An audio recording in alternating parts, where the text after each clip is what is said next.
Welcome to the show. I'm Jordan Harbinger. Today, resilience, why the hard times can actually make us stronger, and how to cultivate that resilience by going through hard times, sometimes deliberately, and other times, well, 2020 just happens to us. Enjoy.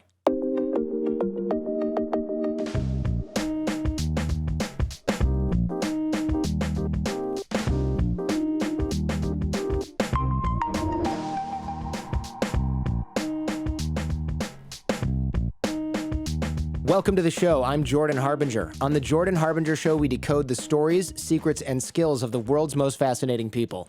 If you're new to the show, we have in-depth conversations with people at the top of their game. Astronauts, entrepreneurs, spies and psychologists, even the occasional, Russian chess grandmaster. I've got a long list of really cool occupations here, some of which are illegal. Jihadi, money laundering expert on both sides of the law. So I get to pick each week from a list, and usually I have to mention one or two. Each episode of this show turns our guests' wisdom into practical advice you can use to build a deeper understanding of how the world works and become a better critical thinker. Today, resilience, what it actually is, why it's usually the difference between success and failure in life, and how to cultivate it. If you're wondering how we managed to book the guests for the show, it's all about the network that I've got going here.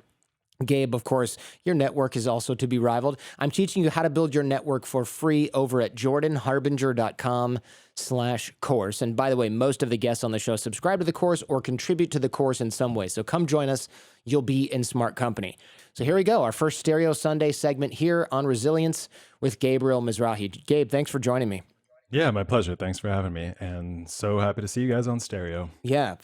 Now, the reason I chose resilience for the first topic, Gabriel, or one of the reasons, was a while back, and not everyone knows this, but many do. I built a podcast for 11 years, and it was my baby, right? It was something I worked on just like I work on this show, and we built a business behind it.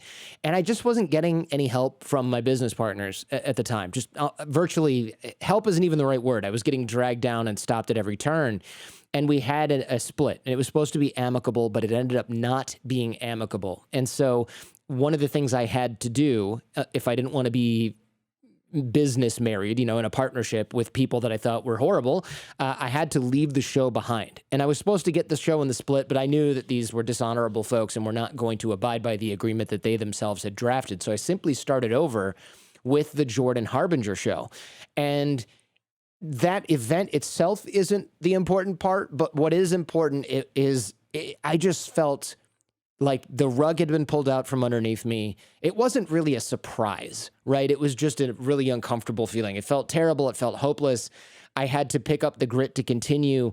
I realized that this was so important to me that I couldn't just go and do something else. I didn't want to go and do something else. I really found podcasting and doing the show rewarding. And mostly it just seemed impossible to get back to where I was before. That was the main issue, is it really seemed like I'd climbed this mountain already, and then somehow I'd fallen off, and I was at the bottom looking all the way back up to where I was. And I thought, I have to get there before I can be happy again.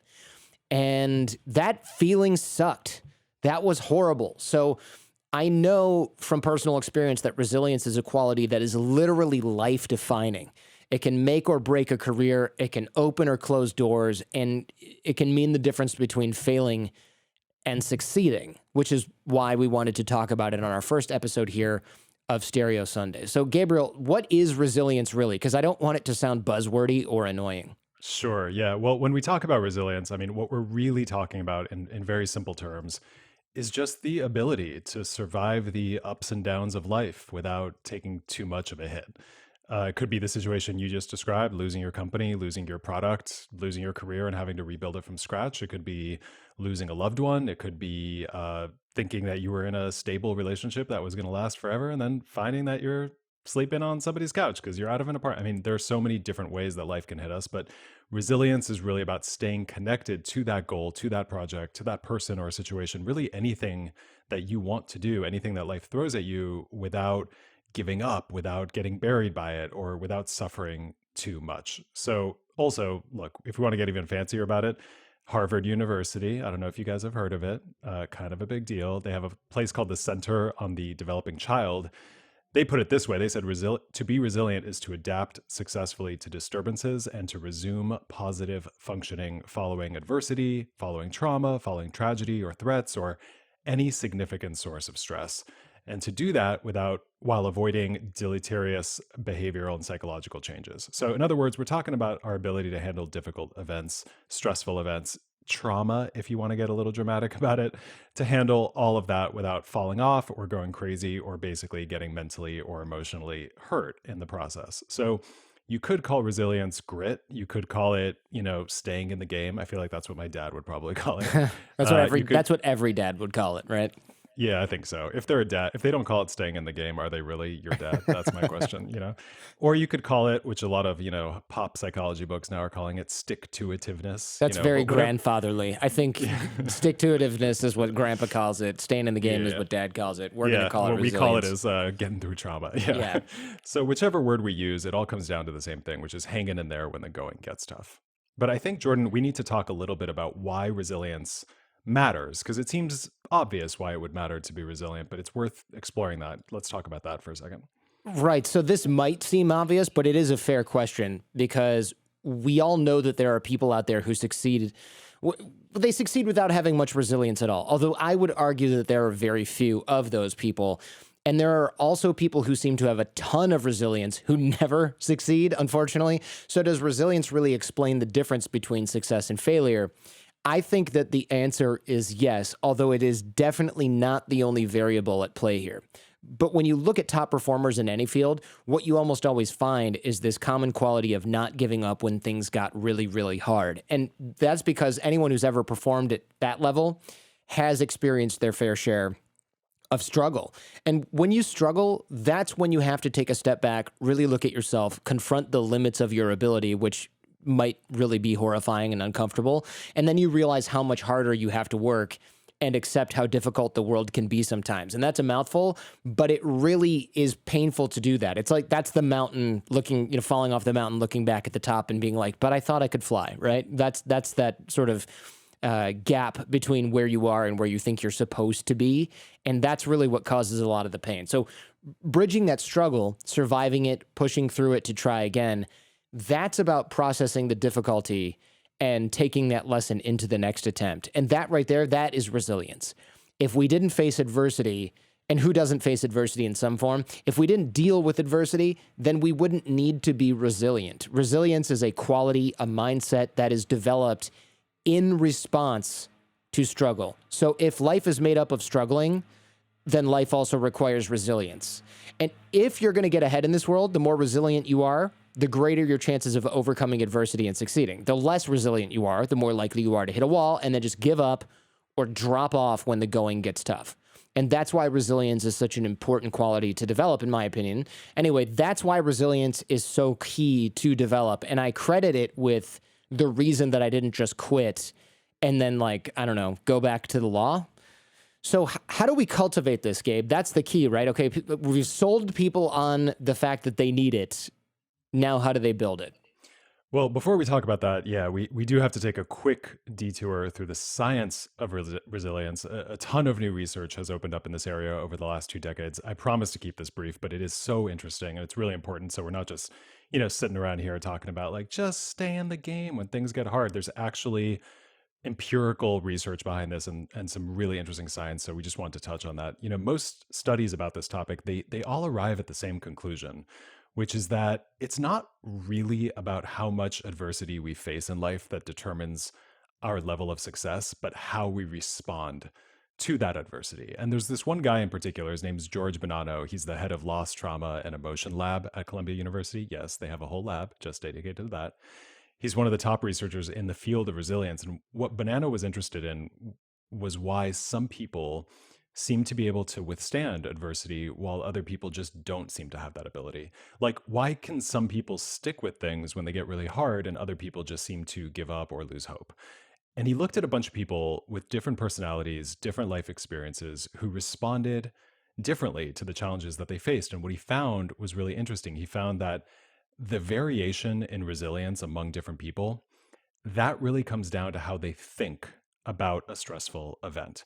So according to Bonanno, if we think about a stressful event as traumatic, then it becomes a lot harder to keep going. But if you think about a stressful event as an opportunity to learn or to grow, then it becomes a lot easier to press on.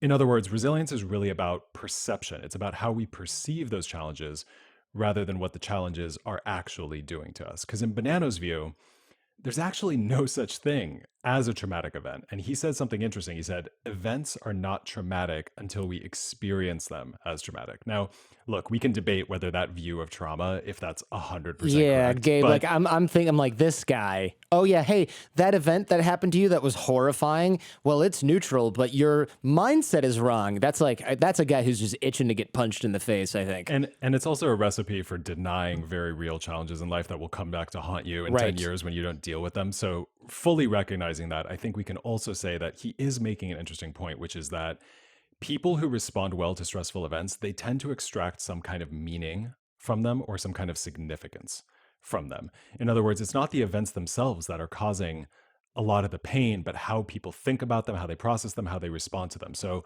let's take probably one of the most dramatic examples of a challenge in life. That would be, say, the death of a parent, for example. One person could go through that and see it as a totally senseless loss that has completely upended their lives, that there will never be any ounce of happiness in their lives again, and that it makes absolutely zero sense, and that they've gained nothing from it, and that their lives are just irrevocably damaged as a result. And then you could have another person who goes through the exact same experience losing their parent, and they could see it as an opportunity to, yes, be sad, to mourn, to feel the loss, to be really deeply hurt by it, but also to really appreciate the relationships they've been given and to think about all of the memories they have with this person and figure out how to take the legacy of the person they lost into the rest of their lives. And those two people will go through the same event and come out with a totally different relationship to how to keep going, a totally different relationship to resilience. And you could say the same thing about being fired from a job, right? To one person, that's a fatal blow. To another person, maybe, and it's an opportunity to pursue a more fulfilling career.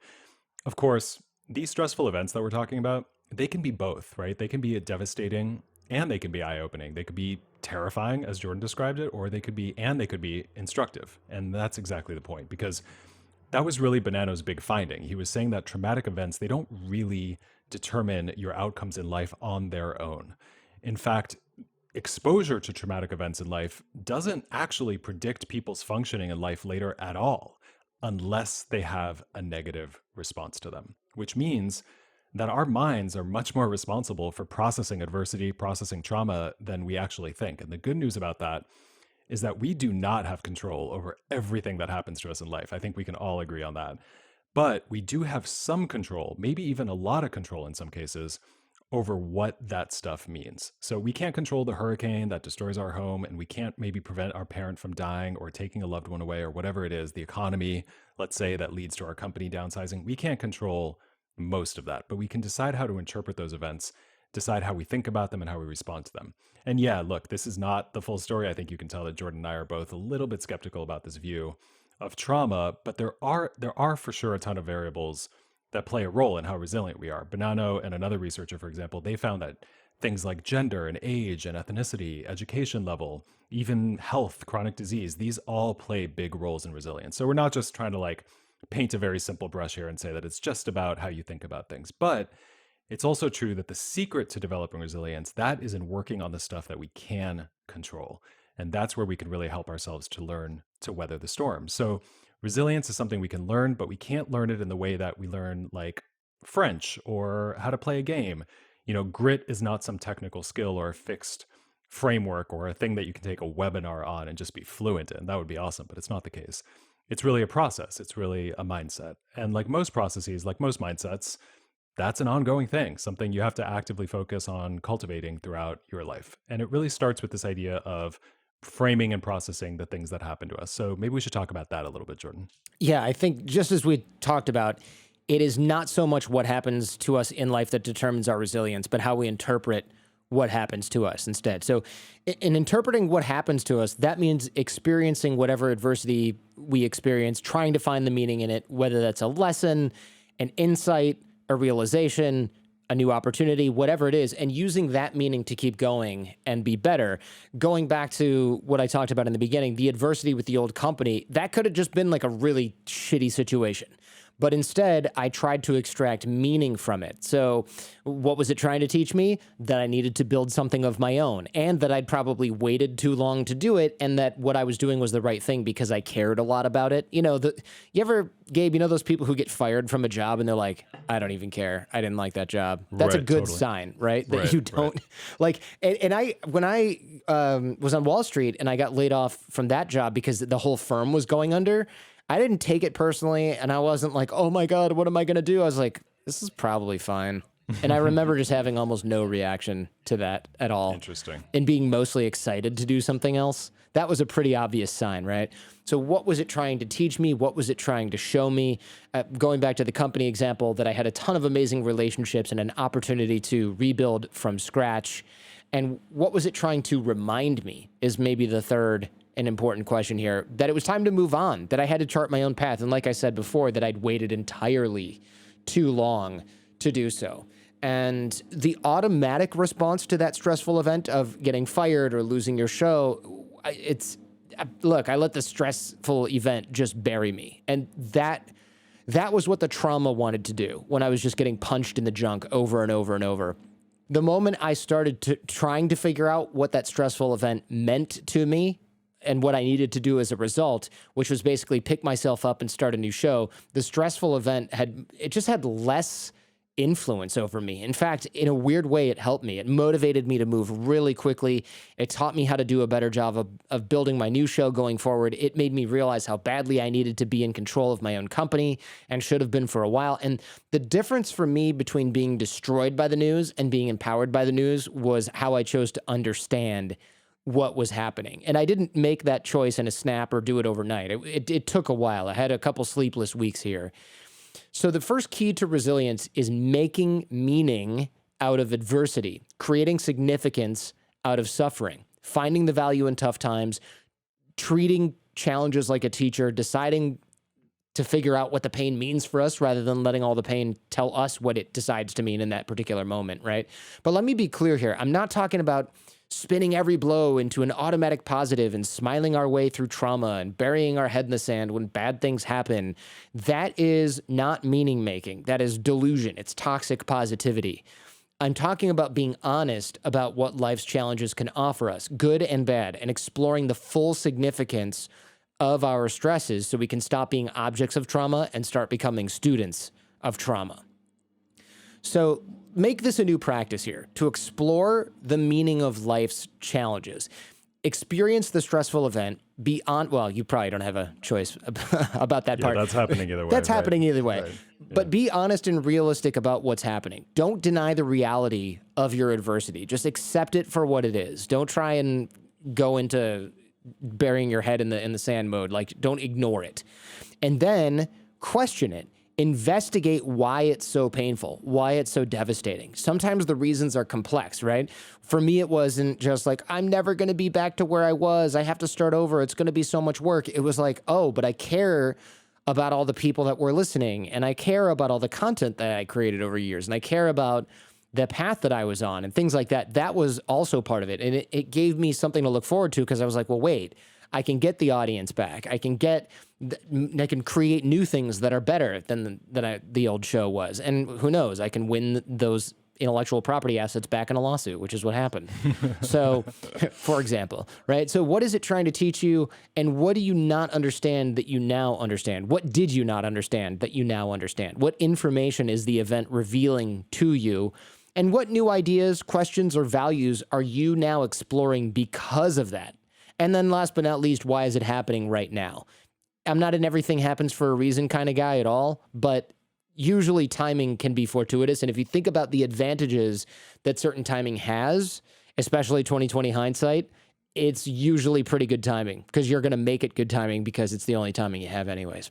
So if you make it a habit, the positive meaning of suffering will almost always win out. And that's the funny thing about finding meaning in life's challenges. The moment you become a student of suffering, it only functions to help you.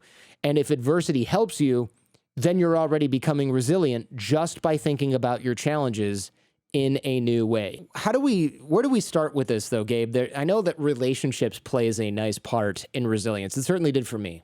Yeah, so look, there's another resilience researcher. Her name is Emmy Werner, and she did this 32-year study, like a massive study. She followed a group of almost 700 children, 700 people, to assess their vulnerability to negative developmental outcomes after they were exposed to various kinds of stress. That could be anything from maternal stress in the womb to poverty to family troubles, whatever it is. Two thirds of the participants developed serious learning or behavioral problems in life, while the other third developed into competent, confident, caring young adults who were ready and engaged to take on the world. And what Werner wanted to know in that study was what sets those two groups apart. Why is one group struggling and one group seems to be thriving? And what she found was that there are a handful of key variables that predict success in life. And at the top of that list was a strong bond with at least one supportive person. So the second key to resilience is really building relationships, forming meaningful bonds with friends, family, colleagues, meeting new people, investing generously in your network, making sure that you are close with at least one person and hopefully a handful of very close relationships and people in your life. And Werner found, this researcher, she found that having one central relationship was a strong predictor, a really strong predictor of resilience. But that relationship, it doesn't have to be formed in early life. It doesn't have to be your mom or your dad or a sibling or somebody close to the family. That does help. But at any moment in our lives, we can choose to seek out and cultivate new relationships. And we do that obviously by being open, by being vulnerable, curious about other people, generous with our time and our resources, with our energy. In other words, by investing deeply in the people around us. Because as we know, feelings of helplessness or hopelessness or failure, they tend to take over when we're alone. But when we're in a relationship with somebody, a friendship or a partnership or in a romantic relationship where we're in partnership where we can talk about those things with another person and share them, the feelings tend to have far less power. Let's put it that way. A strong relationship with a significant other or a coach or a colleague or a therapist, those relationships can reflect your experiences, reflect your feelings. They can help you make sense of them along the way. Just having a relationship in your life, that seems to be the factor that makes the difference between how people come out of a stressful situation. It helps reduce the impact of negative stresses in general. And if you don't believe me, here's a question. How many successful people do you know who are actually lone wolves? I bet the answer is probably zero, because success to high performance, people who thrive, people who do really, really well in life, they tend to have at least a handful of very meaningful relationships and probably dozens of pretty strong ones. But look, there are other huge, there are other huge benefits, I should say, to having these close relationships. Being close with people also means being held accountable to them. When you say you're going to do something, that makes it less likely that you're going to give up on a goal if you've been talking to somebody about it for a while. Developing close relationships, that gives you the confidence to stick with those goals because you know that there are people out there who are on your team. Building close relationships also means benefiting from the value of those relationships. You're getting insights, you're getting sources of support, you're getting ideas and contributions, assets that help you succeed when the going gets tough. And at the same time, our own resilience, it feeds on examples of resilience in other people too, right? When you see somebody close to you who is resilient, who is going through a lot of struggles and doesn't seem to be thrown off the path, that provides a model for how you can be resilient yourself. It shows you how to stick with things, it basically provides a model really for what it looks like to stick with something over the long term. And it makes resilience seem a lot more possible. So because resilience depends on those close relationships, it's really our job to become more connected people, to invest in our networks and to surround ourselves with other people who want to become resilient too. That's the second key. That's the key to grit, developing strong bonds with the people around us. Jordan, take us through another thing here. What's another dimension of resilience that makes us stick with things when the going gets tough? One thing that was big for me was seeking out new experiences. And so Emmy Werner, the researcher we just spoke about, she also found that another key variable that predicts success in life is a disposition towards seeking out new experiences, right? That might actually seem kind of surprising because after all, what does trying new things have to do with being resilient? Like, why would trying out a new sport or changing careers make you stick with things longer? I don't really understand entirely why that works, but there's actually a very close connection between these two things. Because if you think about it, New experiences, they're usually a little stressful. They take you outside your comfort zone. They force you to learn. They test you in ways that you haven't been tested. And in the context of, say, playing a new sport, that could be learning the rules of the game, learning a new kind of strategy, building up new muscles. In the context of traveling to a new country, that could be navigating a place where you don't speak the language. I mean, you can't even read a freaking menu when you go to other countries, right? In fact, that's one of the last things you learn because food words are so unusual. You encounter new systems, you encounter new people. You've got to figure out how to get home when you've lost your passport in a foreign country, or you can't even tell the cabbie where you freaking live and you don't know. In the context of changing careers or switching up roles, that could be leveling up your skills, having to manage personalities you've never managed before, being responsible for targets you've never reached. All of these experiences, some big, some small, they're pushing you beyond your current capabilities. And at anytime you're pushed beyond your current capabilities, that's when you encounter adversity, just kind of by definition, and that's when you struggle. But of course, that's also when you grow. And that adversity, that's where resilience comes into play. Like we talked about a moment ago, it's in those moments of stress, uncertainty, sometimes even failure. It's in those experiences that we have to open up the resilience toolkit. We have to explore those struggles for meaning. We have to share them with people we're close with. We have to figure out how to decide what they mean and how people can help us so that we can push through. So when you think about it like that, new experiences are kind of like mini resilience exercises, like working out at the gym. This is how you get your reps in, your resilience reps. The more you try new things, the more experience you have with adversity, the more practice you have at overcoming it. And the less you try new things, the fewer at-bats you have with adversity, and the less practice you get in overcoming it. And I realize now I'm probably almost sounding like one of those old guys on Twitter who's like, young people, they can't take any adversity now. Look at the way they're dealing with it. Those are curmudgeonly old guys for sure, but they're also not totally wrong, right? If you've never had serious adversity, then a little adversity seems almost insurmountable, or these little slights or asides that a lot of people would make a big deal about nowadays, but were no big deal back in the day. But some of that is because we've changed our culture, but some of it is because we just face a lot less adversity now. Right. So smaller things seem like a bigger deal. So if you want to...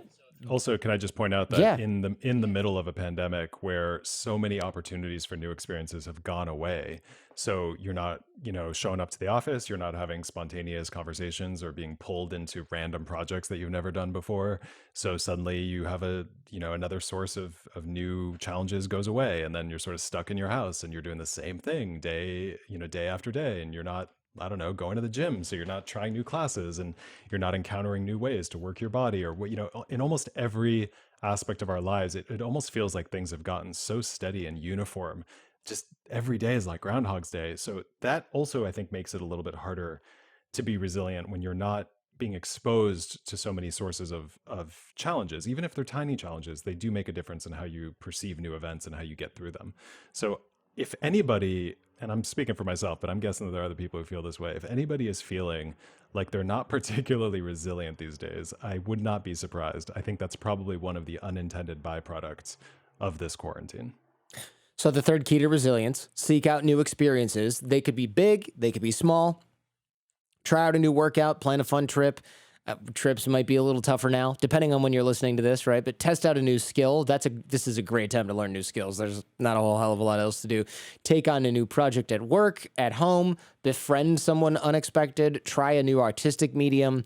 A lot of us probably are getting some reps in right now just because we had to transition from the office to working from home to homeschooling and things like that. But whatever it is, do something you've never done before. And the bottom line here is, if you want to build up your resilience, seek out new experiences, trying new things. It builds up those resilience muscles, teaches you how to deal with adversity. Again, this is something you'll be doing for the rest of your life. The effect on your ability to stick with things when life gets tough is actually huge.